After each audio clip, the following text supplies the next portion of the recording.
મોરબીના સાપકડા ગામે ઓવરલોડ ડમ્પરથી તૂટેલી કેનાલ મુદ્દે સરપંચે રજૂઆત કરી। રસ્તા પરથી પસાર થતા ઓવરલોડ ડમ્પર બંધ કરાવવા મુખ્યમંત્રીને રજૂઆત કરવામાં આવી। સરપંચે સિંચાઈ અધિકારીને લેખિત રજૂઆત કરીને કેનાલ રિપેર કરવા માટે માંગ કરી છે। તો કેનાલ તૂટવાથી હજારો વીઘા જમીનમાં પાણી ફરી વળવાની પણ ભીતિ છે। સાપકડા પાસેથી પસાર થતી કેનાલના રસ્તા પર ઓવરલોડ ડમ્પર પસાર થાય છે। ડમ્પરને કારણે કેનાલને ભારે નુકસાન થયું છે।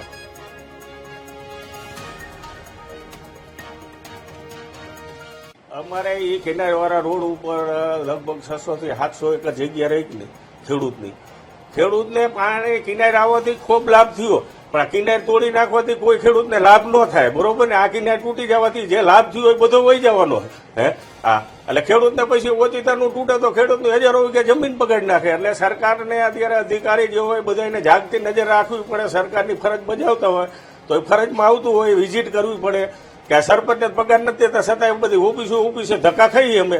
અમારે ધક્કા ન ખાવાના, અમારે મૌખિક ફોન માથે સરકારી એપ્લિકેશન એવું કે સરપંચ મૌખિક રજૂઆત કરે કોઈ પણ અધિકારીને દોડતું થવું જોઈએ, પણ કોઈ અધિકારી દોડતા જ નથી।